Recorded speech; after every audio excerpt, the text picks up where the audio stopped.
Nuestro Señor Jesús.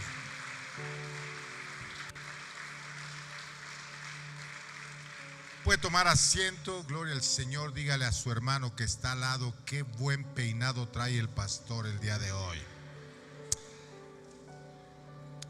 Hay un refrán que cita: hijo de tigre pintito.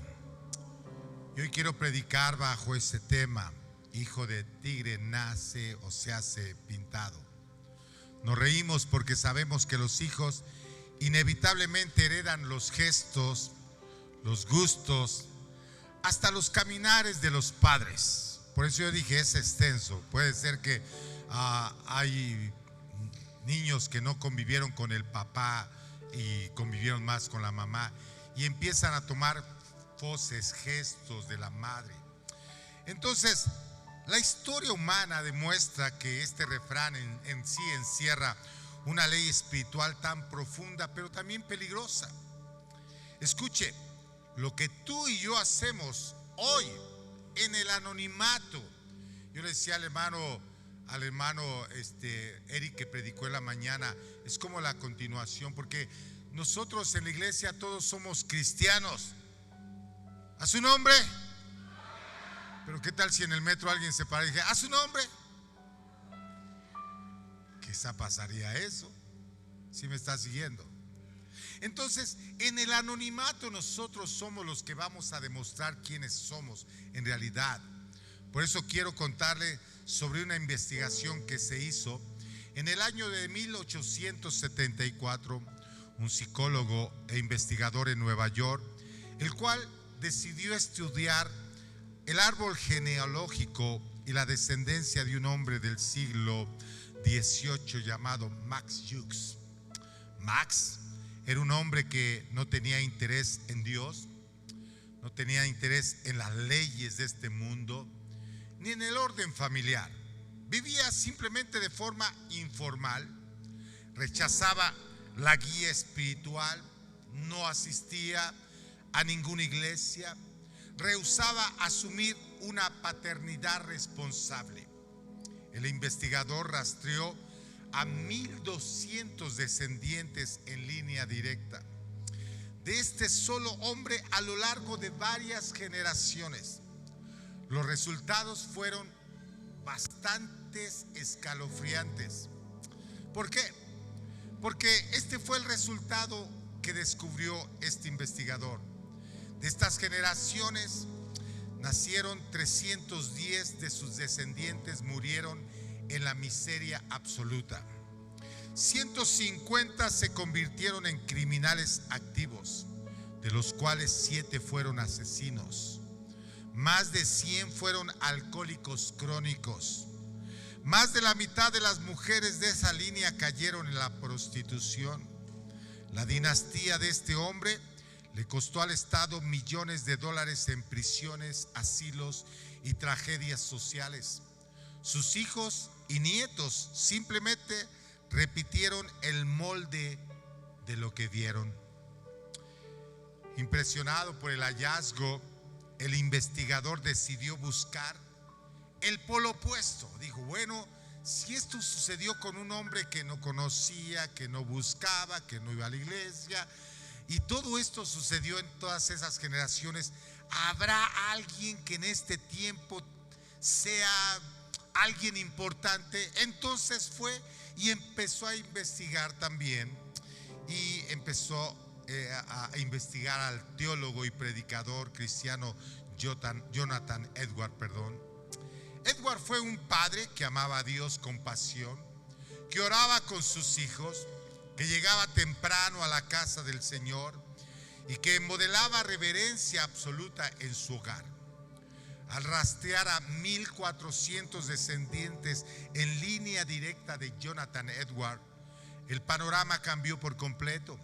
100 de ellos llegaron a ser abogados de renombre y 30 fueron jueces.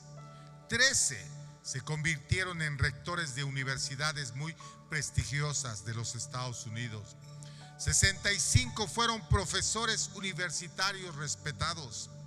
Más de 100 se convirtieron en pastores, misioneros y teólogos influyentes. 3 llegaron a ser senadores de los Estados Unidos. 1 llegó a ser el vicepresidente de la nación de los Estados Unidos. Ni uno solo de sus 1400 descendientes pisó jamás una prisión o dependió de la beneficencia pública o del gobierno. Y la pregunta es, ¿cuál fue la diferencia? Porque al estudiar a estas dos familias, ninguna de las dos heredó riquezas materiales exorbitantes. Y le digo una cosa, la diferencia radicó en la identidad, en el carácter y la atmósfera espiritual que el Padre decidió sembrar en sus hijos de generación en generación. Hoy el texto de San Juan 5:19 nos confronta directamente a cada uno de nosotros, como le decía hace un momento, no solamente a los varones, que me quiero dirigir a ellos, sino también a cada una de las mujeres que se encuentran en este lugar. Jesús mismo dijo: el Hijo no hace nada por sí mismo, sino lo que ve hacer al Padre. Por eso hoy quiero decirle, mi querido hermano y hermana, que si nuestros hijos nos ven apáticos en las cosas de Dios, si nuestros hijos nos ven fríos en las cosas de Dios, si nuestros hijos nos escuchan reclamar cosas en la iglesia, no me gusta esto, es que hace mucho calor, esta banca está incómoda, si hicieran esto y aquello, si nuestros hijos nos ven llegar tarde a los servicios, ellos aprenderán que Dios es asunto secundario, no es lo más importante. Pero si ven a un hombre, si ven a una mujer que dobla sus rodillas, que diezma con fidelidad, que adora con pasión, ellos serán, aleluya, un tigre pintito que nace, aleluya, y crece haciendo lo que ve que se hace en casa. Porque últimamente me he percatado que la iglesia en general, no hablo de esta iglesia, sino en general, ha dejado de ser una iglesia de adoración y alabanza. Me da gusto ver a los jóvenes, pero no están todos aquí.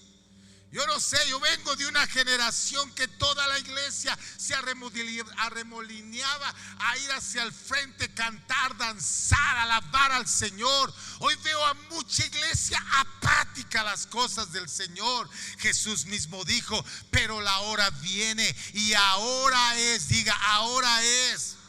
Dígale al que está a su lado: ahora es.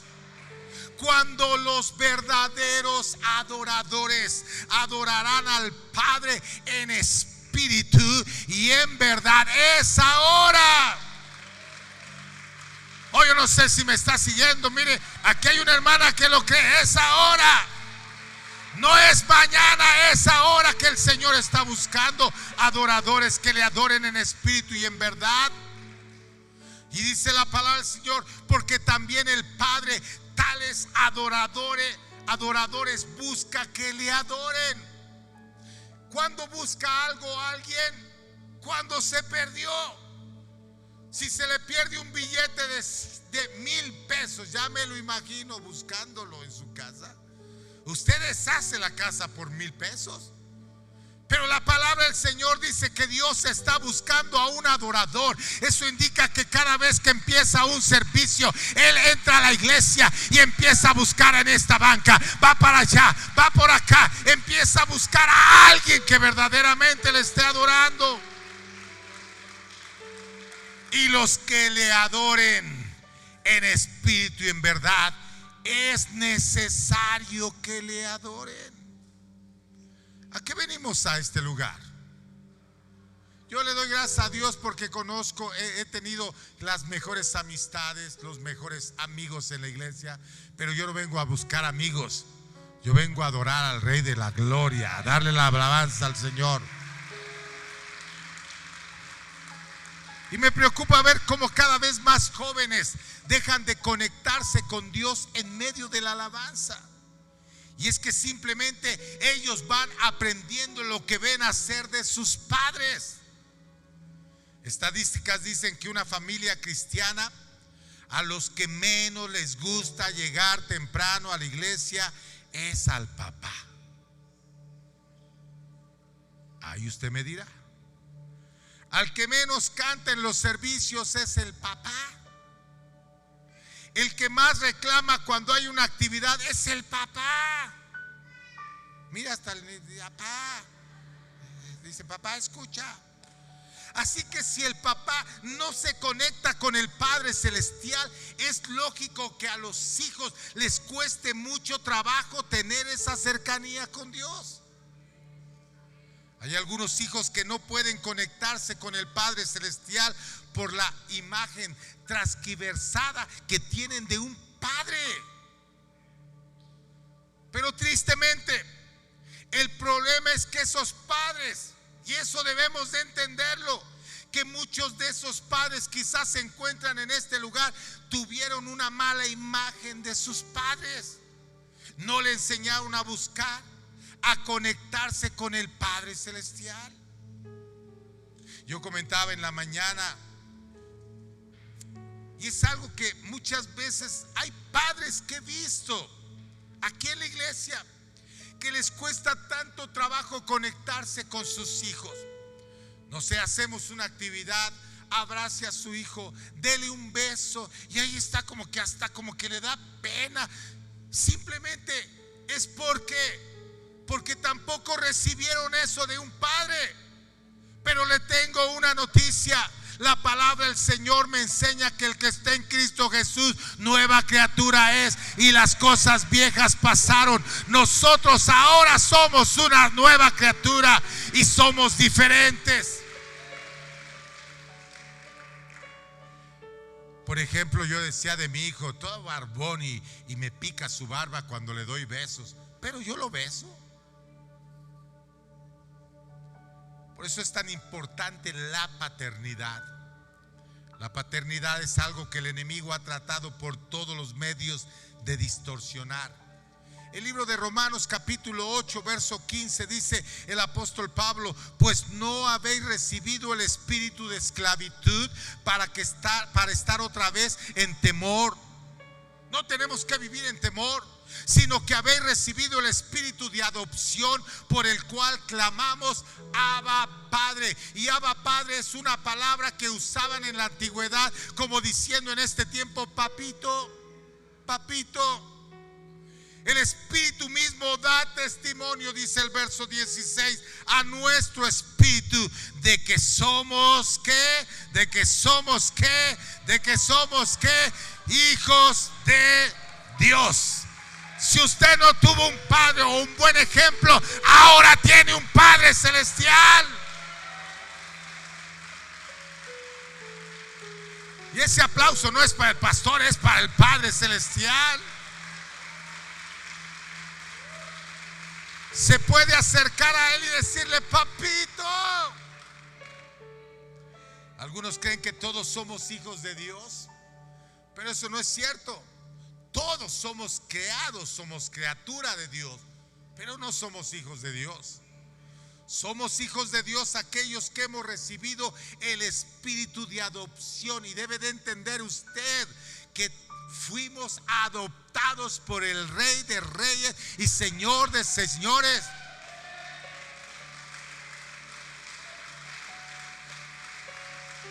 Yo no sé si en algún momento usted se ha sentido orgulloso, no sé si en algún momento de algo que haya hecho su padre. Y a lo mejor usted va y enseña y dice: este negocio es de mi padre. Conozco muchos judíos y ellos presumen muchos a sus padres. Dicen: este negocio lo comenzó mi padre, ahora me lo heredó. Esto, y hablan mucho sobre eso. Yo no sé si en algún momento usted podría haber dicho de sus padres: mire, es que mi padre, o este carro es de mi papá, esto lo hizo mi papá, o esto lo hicieron mis padres. Pues le tengo una noticia el día de hoy: cada vez que usted vaya al campo, cada vez que usted vea nevar, cada vez que usted vea llover, cada vez que caiga un trueno, usted diga: ese es mi papá, él lo hizo y yo soy su hijo. Oh, yo no sé si se siente orgulloso de eso, pero yo sí me siento orgulloso de eso. Ese es mi papá, ese es mi papá. En los tiempos de la Biblia, la mayoría de los hijos terminaban haciendo lo que los padres hacían. Si el padre se dedicaba a la agricultura, el hijo terminaba siendo agricultor. Si el padre era comerciante, el hijo terminaba siendo comerciante. Si el padre era carpintero, el hijo terminaba siendo carpintero. El ser hijo determinaba identidad, pero también determinaba vocación. ¿A qué me voy a dedicar? Por ejemplo, Jesús fue carpintero hasta los 30 años. Y sabemos que José era carpintero. En Marcos capítulo 1, verso 19 y 20, nos dice que Jacobo y Juan eran como su padre, se dedicaban a lo que su padre Zebedeo se dedicaba. La Biblia dice, pasando de allí un poco más adelante, vio a Jacobo, hijo de Zebedeo. Jesús lo ve a Jacobo, hijo de Zebedeo, y a Juan su hermano, también ellos en la barca que remendaban las redes. Y luego los llamó, y dejando a su padre Zebedeo, ¿en dónde? En la barca, con los jornaleros le siguieron. O sea, Zebedeo se dedicaba a la pesca, por lo cual Jacobo y Juan eran pescadores. En los tiempos antiguos no había escuelas, sino que los hijos eran enseñados por sus padres en casa a hacer las actividades. Imagínese a José enseñándole a Jesús cuál era la mejor madera. Imagínese a José enseñándole a Jesús cuáles son los mejores clavos, en dónde comprarlos, en qué tlapalería, cuáles son los más económicos, que te pueden servir mejor, cómo conectar mejor una madera con otra, ahí enseñándole, y Jesús mirando a su padre. Pero de igual manera, los hijos seguían el ejemplo de sus padres, no solamente en eso, en su comportamiento, en cómo actuaban. Vemos que los hijos cometían los mismos errores que sus padres cometían. Una de las cosas que hay en la psicología es la del espejo. Que lo que más odias es lo que haces. Muchas veces odias a cierta persona y dices, ay, me cae mal esa persona, porque te reflejas en ella. Los errores que ves en ella son los errores que tú haces. Y muchas veces nosotros odiamos muchas cosas que nuestros padres hicieron, pero caímos en los mismos errores. La Biblia lo enseña en Primera de Reyes capítulo 22, verso 51. Es el ejemplo de Ocosías, el hijo del rey Acab, el rey de Israel, un rey que era el rey del pueblo de Dios, pero que no hacía lo bueno.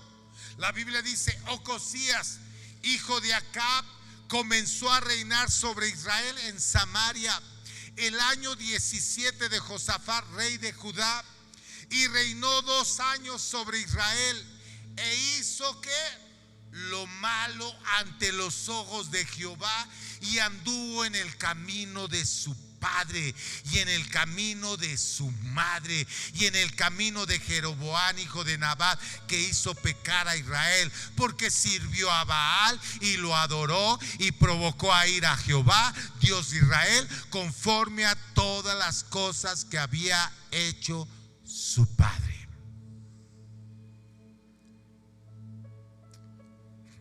Ahorita se me ocurrió un ejemplo. Crecí en los años 70. No empiece a hacer cuentas, ¿ok? Empecé a crecer en los años. Bueno, ¿quién habla? Crecí en los años 70. Y en los años 70 había un equipo de fútbol que todavía existe, que es el Cruz Azul. Y en eso usted dice, ¿qué está predicando el pastor? Y resultó que en ese año Cruz Azul fue campeón 3 veces consecutivas, por lo cual muchos se hicieron aficionados al Cruz Azul. Bueno, Llego a mi juventud, me caso, nace mi hijo. ¿Y a quién le va mi hijo? Al Cruz Azul. Va creciendo mi hijo y no ve al Cruz Azul que gana ni nada, pero le va al Cruz Azul. Llegan las otras generaciones, se ponen la camisa del Cruz Azul, no lo ven campeón, pero le van. ¿Por qué? Porque siguen el ejemplo. Nada más era el ejemplo lo que estaba tratando de decir, que ya somos campeones, no se preocupen.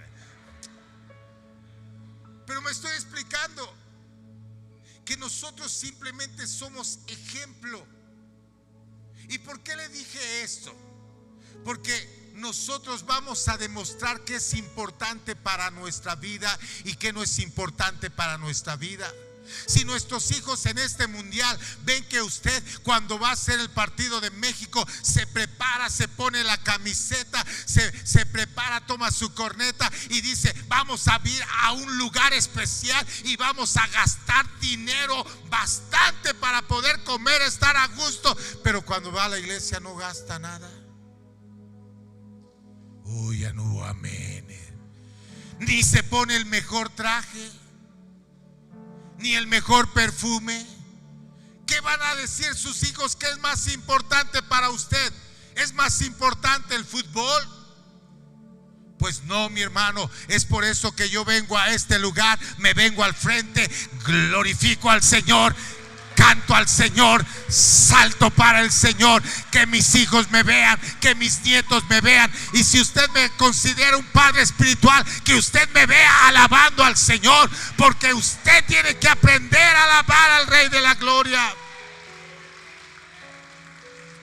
Azarías, en 2 de Reyes 15, 1-3, en el año 27 de Jeroboam, rey de Israel, comenzó a reinar Azarías, hijo de Amasías, rey de Judá. Cuando comenzó a reinar era de 16 años. Como todos los jovencitos que pasamos aquí al frente a danzar. Para los que entendieron. Los que no entendieron, despiértelo. Dele un codazo, diga: el pastor me dijo que te diera un codazo. Dile un codazo al que está solo. Le digo que no está. Cuando comenzó a reinar era de 16 años y 52 años reinó en Jerusalén. El nombre de su madre fue Jecolías de Jerusalén, e hizo lo recto ante los ojos de Jehová, conforme a todas las cosas que su padre Amasías había hecho. Entonces, en los tiempos de la Biblia, el hijo recibía 4 cosas del padre. Recibía el apellido, recibía la identidad de su padre, recibía la heredad y recibía la vocación. Por esa razón, cuando la Biblia dice que somos hijos de Dios, no es solamente un título, mi hermano y mi hermana, sino un hijo de Dios recibe el nombre que es sobre todo nombre, recibe la identidad de ese nombre, recibe el carácter de su padre y la manera de pensar y de actuar como nuestro padre. Por eso es que cuando una persona es bautizada en el nombre de Jesús y llena del Espíritu Santo, pasa de tener el espíritu de temor al espíritu de adopción, con el cual podemos decir: Abba, Padre.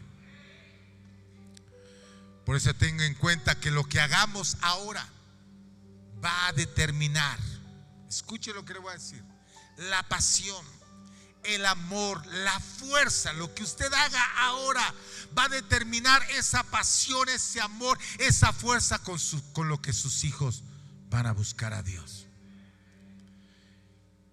En cómo van a actuar nuestros hijos ante la vida. Si sus hijos constantemente están escuchando en el hogar: no se puede, no nos alcanza, no sé cómo le voy a hacer, ay, está difícil la situación, ellos van a crecer con una incertidumbre. Y yo no le estoy diciendo que no esté difícil la economía o eso. Yo no estoy diciendo a eso. Yo lo que les estoy diciendo es que nosotros tenemos un Padre celestial que no importa que la situación financiera esté mal, aleluya, nuestra situación financiera no depende de este mundo, depende del cielo.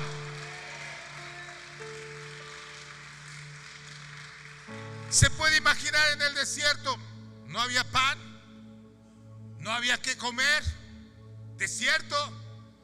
Pero por eso es que Dios mandó maná, por eso es que Dios mandó carne, para enseñar que en medio del desierto Dios te puede proveer, Dios te puede bendecir.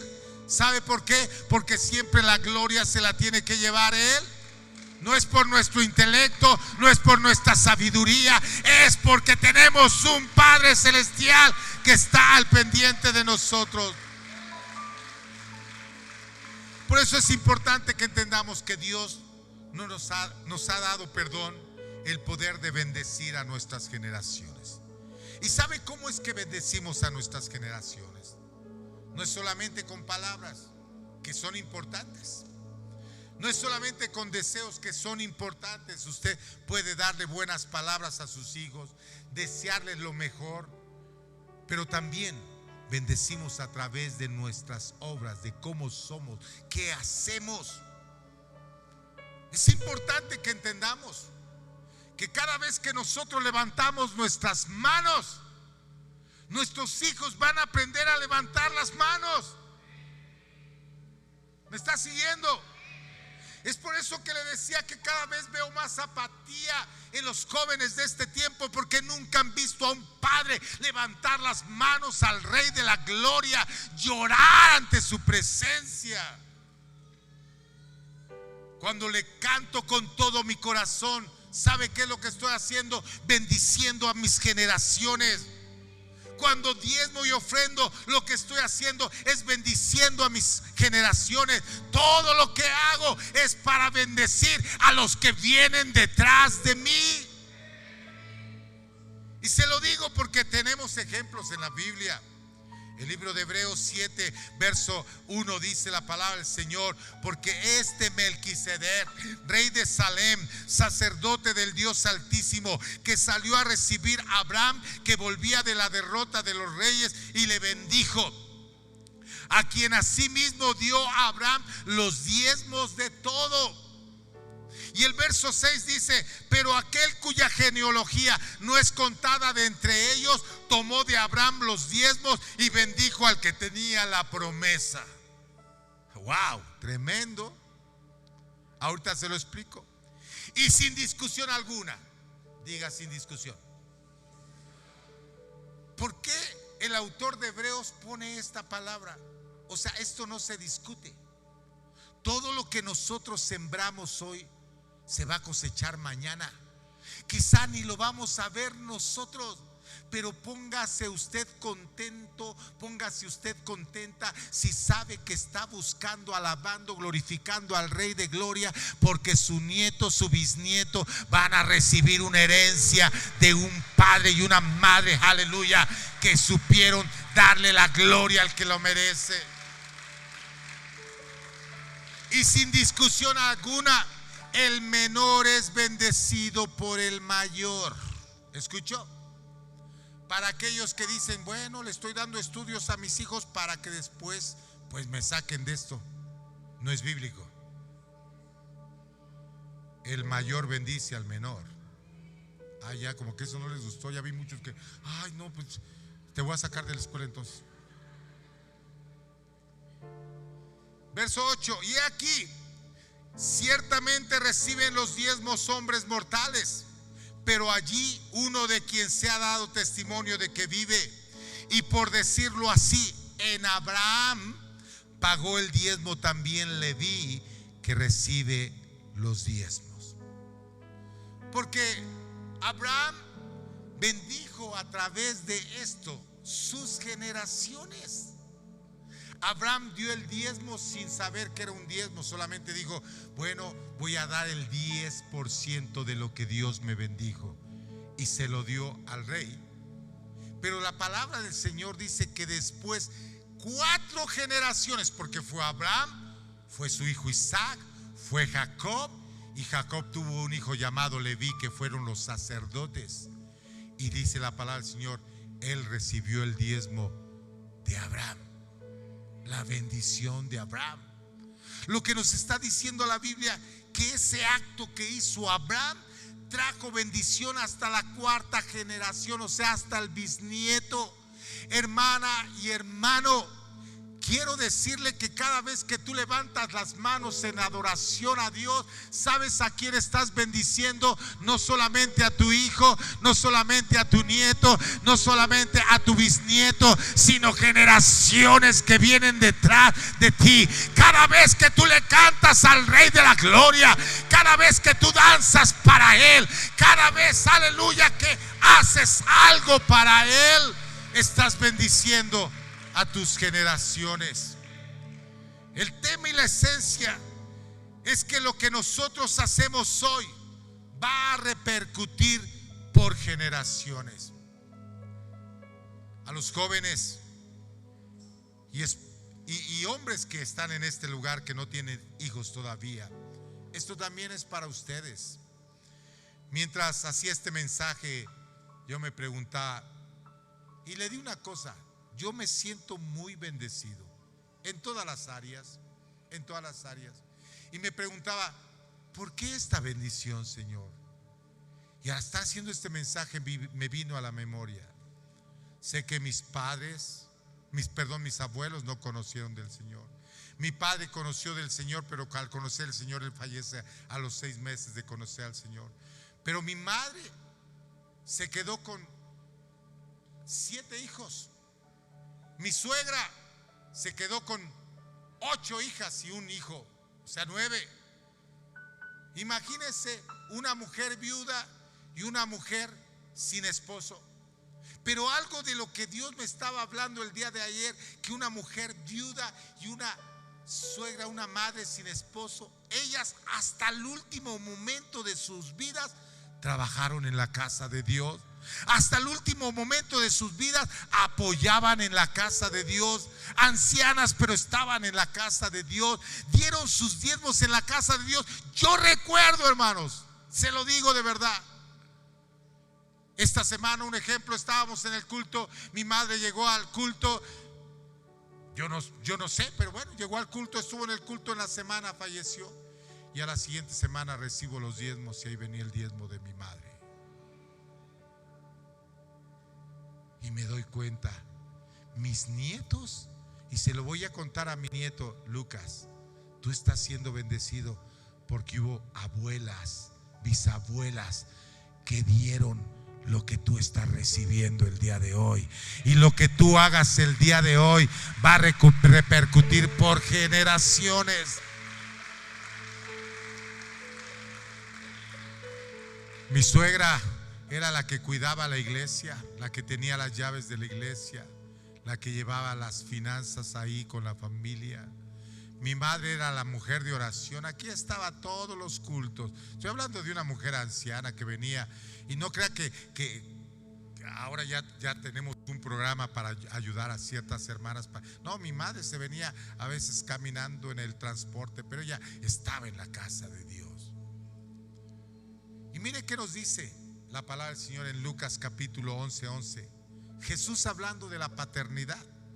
¿Qué padre de vosotros, si su hijo le pide pan, le dará una piedra? O si pescado, en lugar de pescado, le da una serpiente? O si le pide un huevo, le dará un escorpión. Pues si vosotros, siendo malos, sabéis dar buenas dádivas a vuestros hijos, ¿cuánto más vuestro Padre Celestial dará el Espíritu Santo a los que se lo piden? Entonces, nosotros los padres somos la principal influencia sobre nuestros hijos. Por eso, si tú quieres tener hijos que anden en drogas, si tú quieres tener hijos irrespetuosos, si tú quieres tener hijos que no amen a Dios, haga esto: empiece a llegar tarde a los servicios. No le dé importancia a la reverencia de la casa de Dios, a las cosas de Dios. No le dé reverencia. No levante las manos para adorar. Y lo único que va a hacer, le digo una cosa: si quizá están sus hijos aquí, pero como no aprenden reverencia a las cosas de Dios, simplemente mañana los va a ver irse de la casa de Dios. No se lo digo, no lo experimenté, gracias a Dios, pero lo he experimentado viendo otras familias. San Juan capítulo 5 verso 19 dice: Jesús les dijo en la traducción lenguaje actual: les aseguro, o sea, está siendo segura en traducción lenguaje actual, dice: les aseguro que yo, el Hijo de Dios, no puedo hacer nada por mi propia cuenta, solo hago lo que veo que hace Dios mi Padre. Tristemente lo digo, pero la paternidad es algo que en este tiempo se ha perdido. Ahora parece que los hijos son los que controlan a los padres. Ejemplo, el niño grita, llora, corre, y el papá no es capaz de decirle: hijo, tranquilo, esta es la casa de Dios. Ya lo dije. ¿Y sabe qué es lo que están aprendiendo sus hijos? Porque cuando está usted en el partido: cállate, cállate. Para otras cosas sí puede decirles: silencio. Está hablando, no sé, el diputado, el presidente, está hablando el maestro, está hablando, sí, pero cuando habla el Señor no importa. ¿Me está siguiendo? Hello. El niño grita, llora, corre y no decimos nada. Mire lo que dice la palabra de Dios al respecto. Proverbios 29, 17. Corrige a tu hijo y vas a vivir tranquilo y satisfecho. Oh, yo vengo de esa generación. Mi nieto estaba diciendo hace poquito: ay, es que ahora son de videos, no sé, le hace la chancla voladora. ¿Qué es la chancla voladora? No, es que de verdad que sí existe la chancla voladora. Es una chancla que agarran, la avientan y se va bien fuerte y pega bien fuerte. Pues esa sí la conocí yo. Yo no sé si usted la conoció. Pero a los padres no se les da temor. Ay, no se vaya a traumar. Pero la palabra del Señor dice: corrige a tu hijo y vas a vivir tranquilo y satisfecho.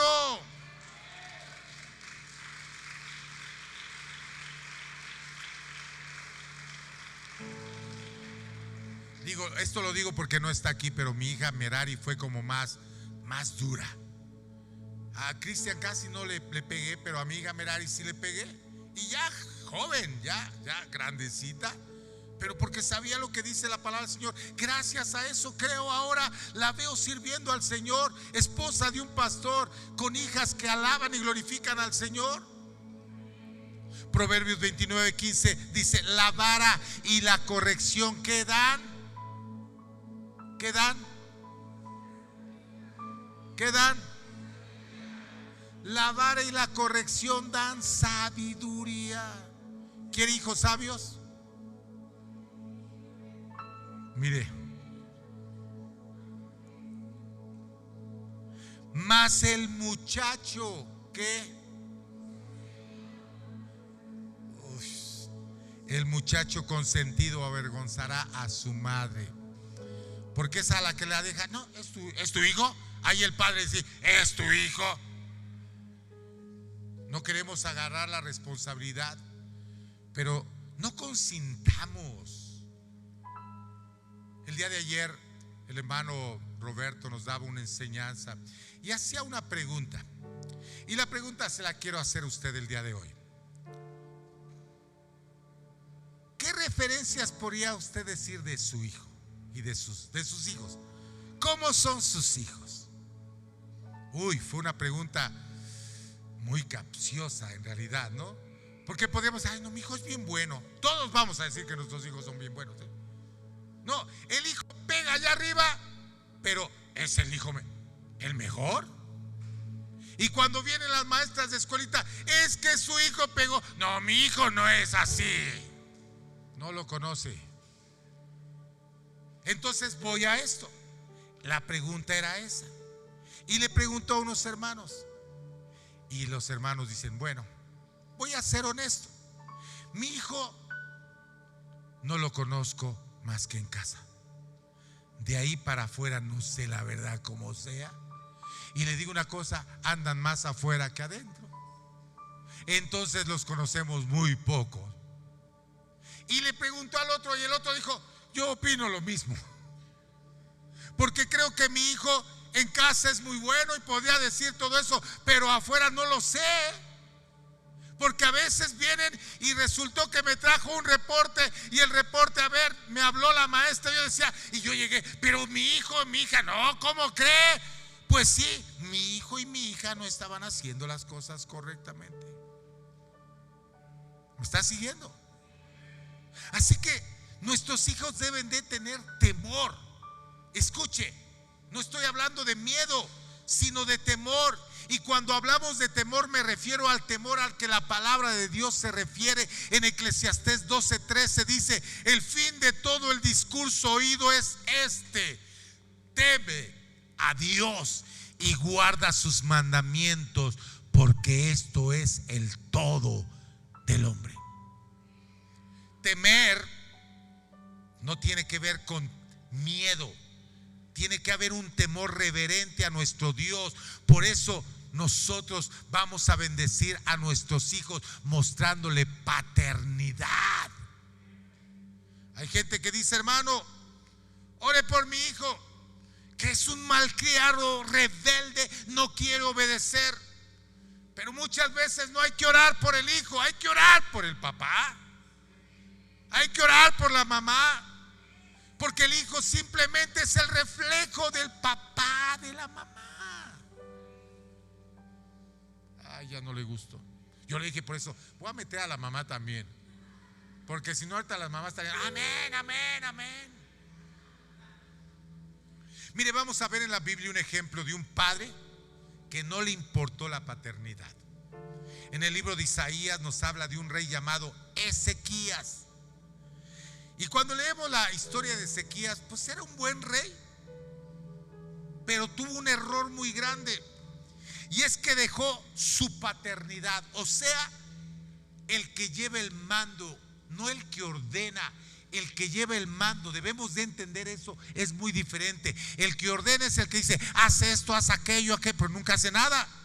Y el que lleva el mando es el que dice, así se hace, hijo. Mira, ¿quieres alabar al Señor? Así se alaba al Señor. ¿Quieres recibir bendición? Así se bendice. Así es como se hacen las cosas. ¿Qué hizo Ezequías? Permitió que todos los reyes de la tierra entraran a su palacio y vieran los tesoros que tenía. ¿Y qué pasó?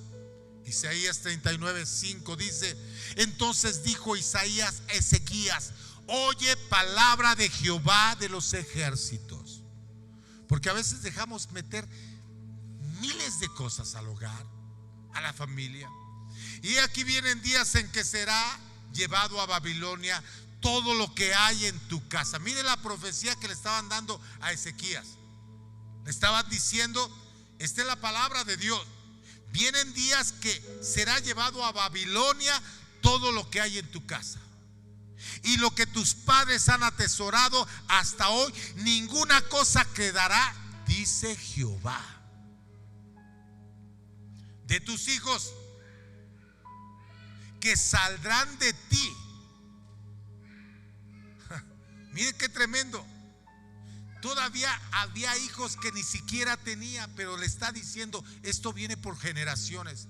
Y que habrás engendrado, tomarán y serán eunucos en el palacio del rey de Babilonia.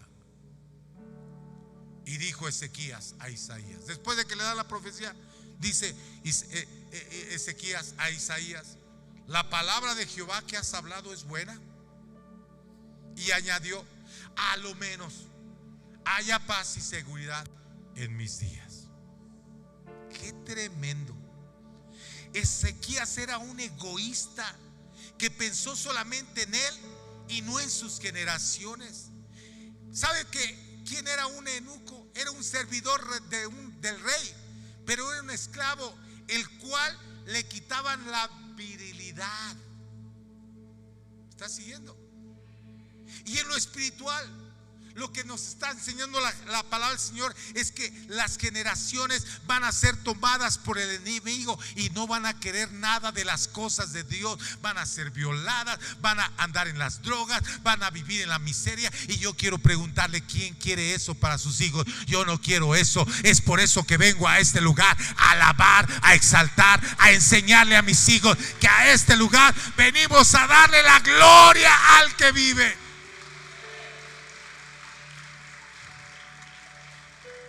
Pero tristemente hay muchos en este tiempo que no les importa.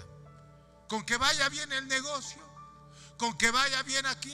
Hay gente que dice, con que tenga vida y salud me basta. ¿Y tus generaciones? Mire, aunque yo no tenga vida y salud, pero que mis generaciones sigan alabando, glorificando, exaltando al Rey de la Gloria. Necesitamos sabiduría para crear a nuestros hijos. Juan 9:1-3 dice: al pasar Jesús vio a un hombre ciego de nacimiento y le preguntaron sus discípulos diciendo: Rabí, ¿quién pecó? ¿Este o sus padres para que haya nacido ciego? Respondiendo Jesús: no es que pecó este ni sus padres, sino para que las obras de Dios se manifiesten en él.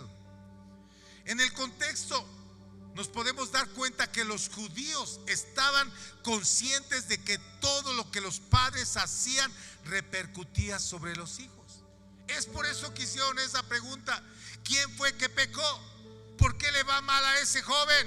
¿Por qué está mal la vida de esa familia? ¿Quién falló? Es lo que quiere decir.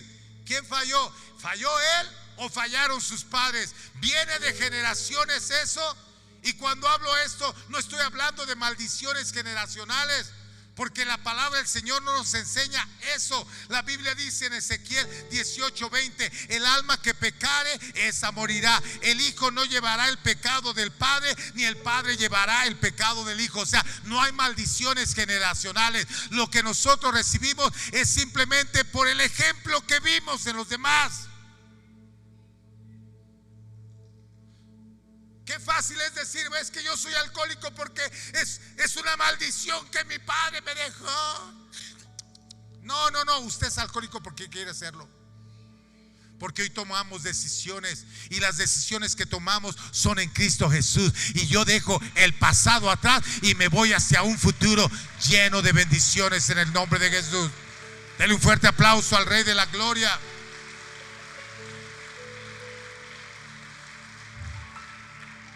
Dios se revela en la Biblia bajo muchos roles: el Creador, el Redentor, el Salvador, el Señor, etcétera. Pero el rol que mejor define a nuestro Dios es el de Padre. Dios es por excelencia nuestro Padre Celestial. Al encontrar a Dios como Padre Celestial, encontramos nuestra identidad. Por eso quiero decirle a los padres el día de hoy: usted quiere encontrar un buen ejemplo, lo encontramos en nuestro Padre. Por eso cada decisión que usted quiera tomar en su vida, tiene que hacerse la pregunta: ¿lo haría Jesús en mi lugar? Dios quiere revelarnos su paternidad. ¿Por qué?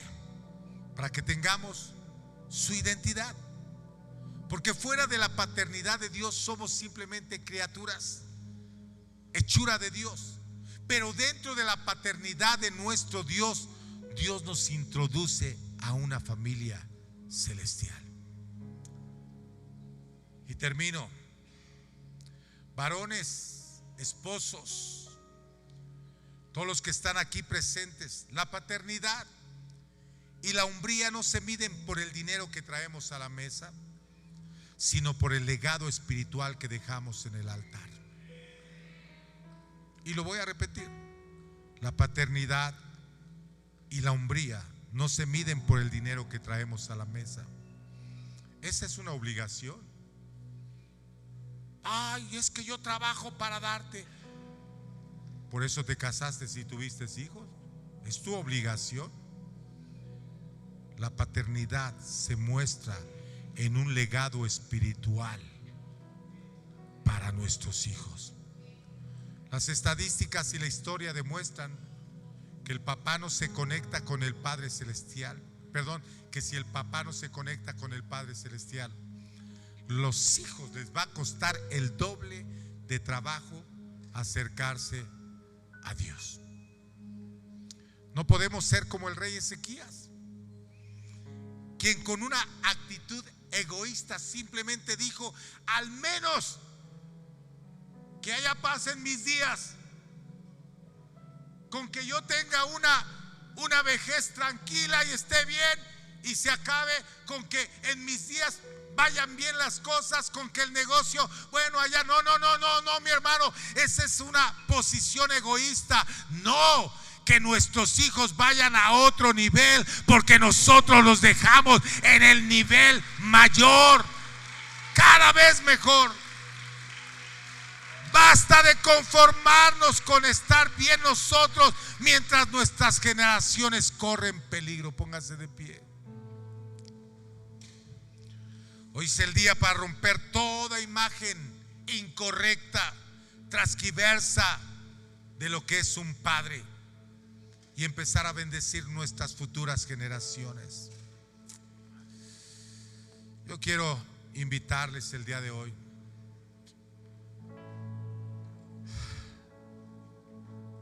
Primero quiero hacer un llamado al altar, no solamente a los varones, no solamente a los padres, sino a todos aquellos que quieren crecer en su paternidad, quieren dar un ejemplo a sus generaciones, que sus hijos los vean sirviendo al Señor, que sus hijos, los nietos, los bisnietos le vean alabando al Señor. Todos aquellos que quieren hacer y todas aquellas que quieren hacer un compromiso con el Señor, decirle: aquí estoy, Señor. Que mis generaciones el día de mañana, aleluya, no me recuerden quizá porque no les dejé un auto, una casa. A lo mejor no tengo eso, y si tú me lo permites dejarlo, pero que me recuerden y digan: mi padre, mi madre me enseñaron a alabar, a buscar al Señor. Y si hoy estoy siendo bendecido y bendecida, es por Él, es por ella. Levante sus manos en este momento. Padre amado,